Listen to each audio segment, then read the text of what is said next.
Ce matin, donc, nous venons de la commission des lois.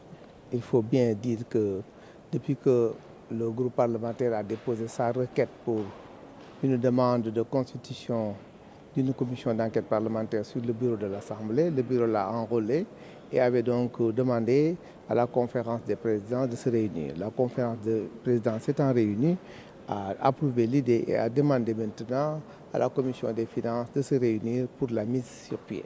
Donc ce matin, on est entré dans la phase très active parce que la commission des finances s'est réunie, la commission des lois s'est réunie et nous avons travaillé donc sur le projet de résolution que nous devrons donc présenter mercredi matin à la plénière.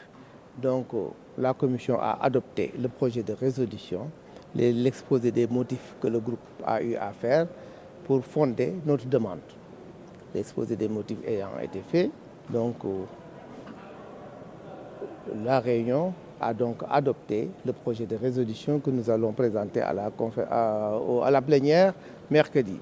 Ce projet de résolution acte la mise en place de la commission d'enquête parlementaire que nous demandons pour réexaminer ce qui s'est réellement passé au niveau du Conseil constitutionnel.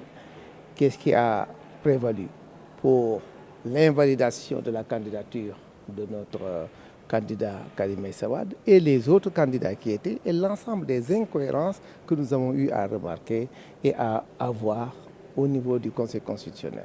Donc tous ces faits étant actés, notre demande a été trouvée fondée et nous l'avons adoptée contre une voix. C'est donc assez intéressant parce que donc les députés ont fait bloc et ont prouvé que nous avons la nécessité de faire des éclairages dès que nous pensons qu'il y a des problèmes que nous avons eu à relever. Bon, les motifs que nous avons exposés, vous les connaissez tous.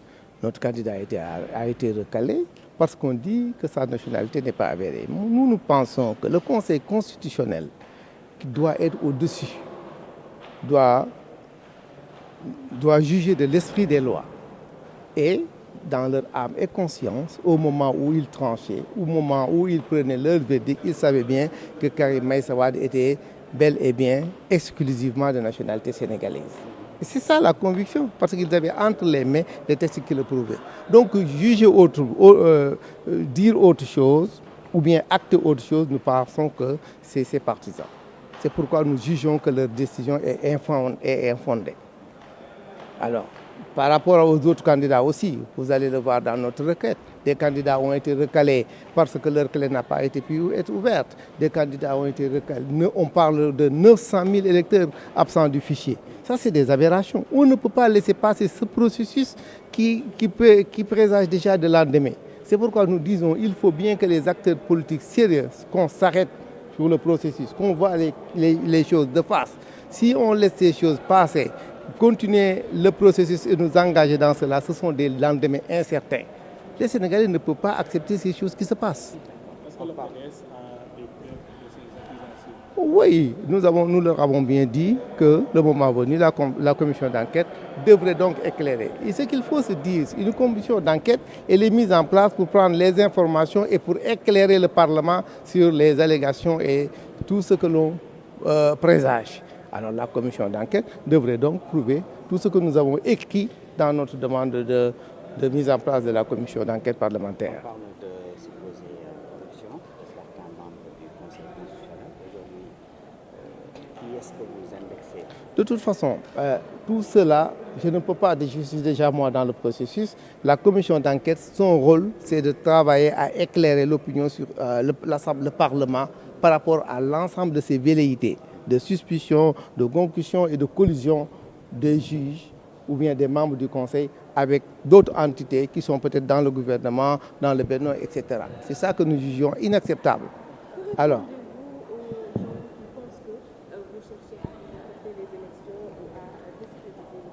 On peut dire donc vos militants de Kérémer ont même demandé Le report, oui. oui. Il y a plusieurs fédérations qui ont demandé.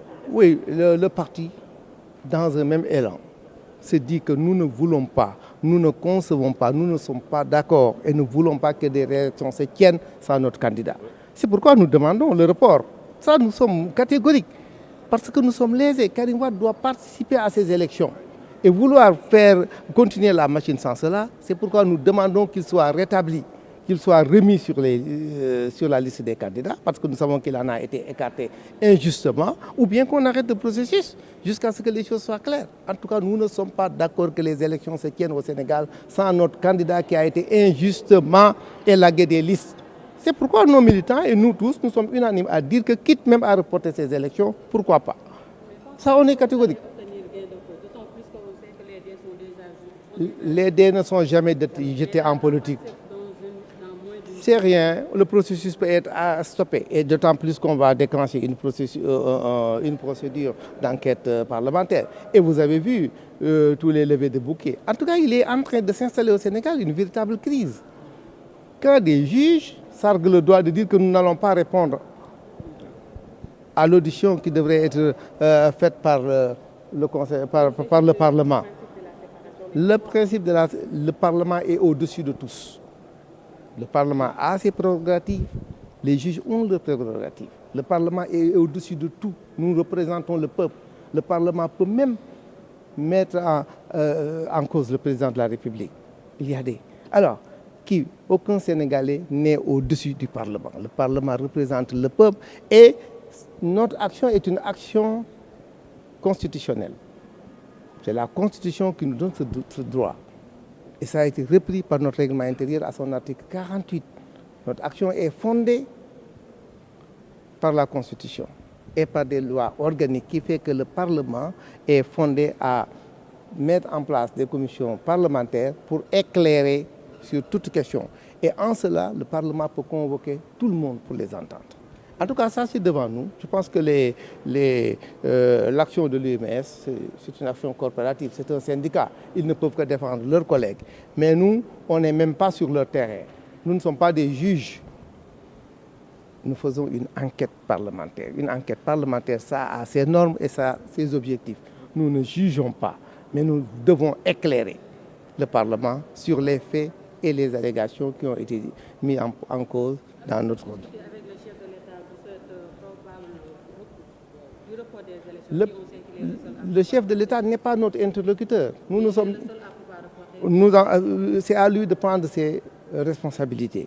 En tout cas, ici au Parlement, le Parlement a acté la mise en place d'une résolution qui, si elle est ratifiée mercredi matin en plénière, devra déclencher une procédure. Maintenant, la conséquence qu'induit cette procédure devrait être actée.